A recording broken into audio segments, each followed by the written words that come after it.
With the current uncertainty in the housing market, Neil McCoy Ward provides analysis for the housing market 2021 forecast and housing market crash 2021. He breaks down how the housing crisis will happen. This is due to the market crash coupled with the housing bubble. In this video, you'll understand Neil's explanation about how the housing market crash is going to occur step by step. Neil says between the year 2000 and 2005, home prices across the USA grew by a staggering 50% in just 5 years. By 2005, 40% of all the home purchases were as investments or as second homes. Speculation from investors pushes house prices up in the area, forcing families out of the affordability range for many houses. Financial institutions in particular, and the majority driven by the shattered banking sector, were responsible for most of these loans, which were on ARMs, which stands for adjustable rate mortgages.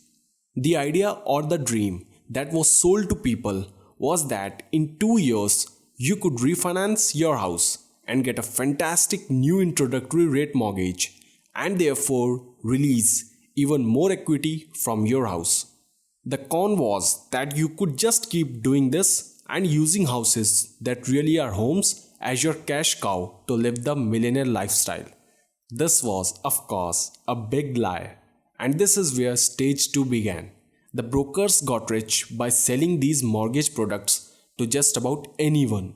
The banks then got rich by packaging, got full of these mortgages and selling them as CDOs, which stands for collateralized debt obligations, which is basically packaging, got all these mortgages in a bundle, some of them exceptional, some of them crap, and then selling them to pretty much any financial institution or investments. And that would buy them with a triple A rating, of course. Banks have started to do swaps with other banks with these crappy bundles. Stage 3 was people living beyond their means and creating a bubble GDP. Neil says that this stands for goods and services that a country produces in a set amount of time. So stage 4 is where we got into crisis mode in a 2008 crisis. This was caused by the shadow banking sector. This 2020 recession has been caused by a global virus. Neil clears that how a crisis comes about is irrelevant. The important thing is really how the central bank of each country deals with the crisis to overcome it. So the price of housing is predominantly affected and driven by two distinct points. Number one is the unemployment rate. The lower the unemployment rate, the more affordability people will have. Because they have jobs, it means that they can afford better housing or more accurately the monthly payment on a house.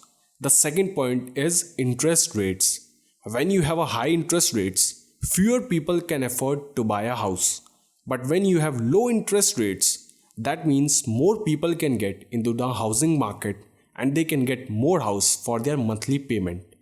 Now Neil says that right now we do have these low interest rates, meaning that more people can afford to buy a house.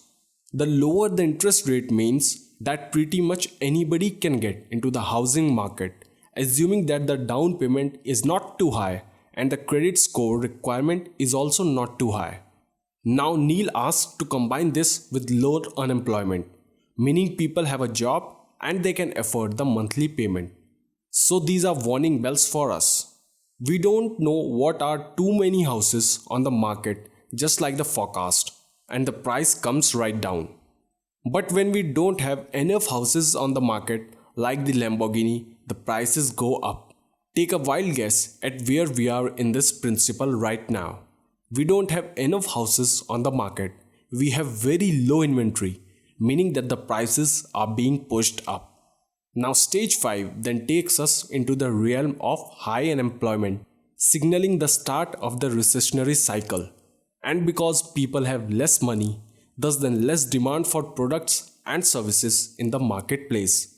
When there's a lesser demand, prices have to go down to meet the new demands from the marketplace. This causes a constraint in the business community, meaning that some businesses will go out of business. More unemployment leads to more. Unemployment is just an ongoing cycle. With high unemployment comes financial hardship such as missed mortgage and rent payments. We also have something called unemployment scaring, which is where a percentage of those jobs lost during a recession simply never come back again. And stage 6 is always the central bank to the rescue. During the 2008 crisis, the Fed's weapons of choice were as follows. Number 1 is interest rate cuts.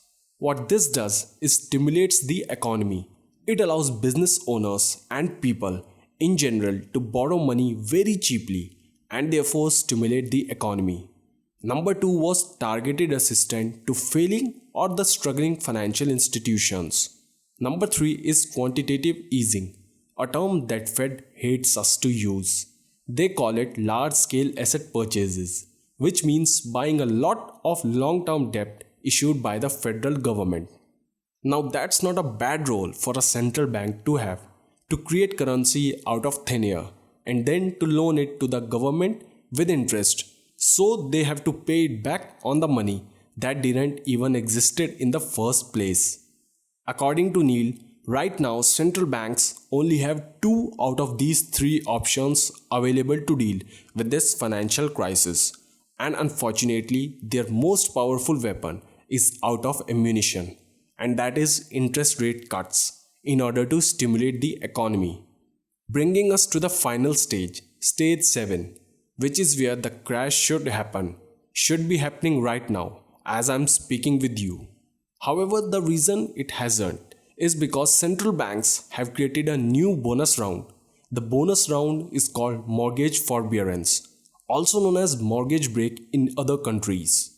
By simply allowing homeowners not to pay their mortgage for the foreseeable future, the banks are preparing for a reduction in house prices.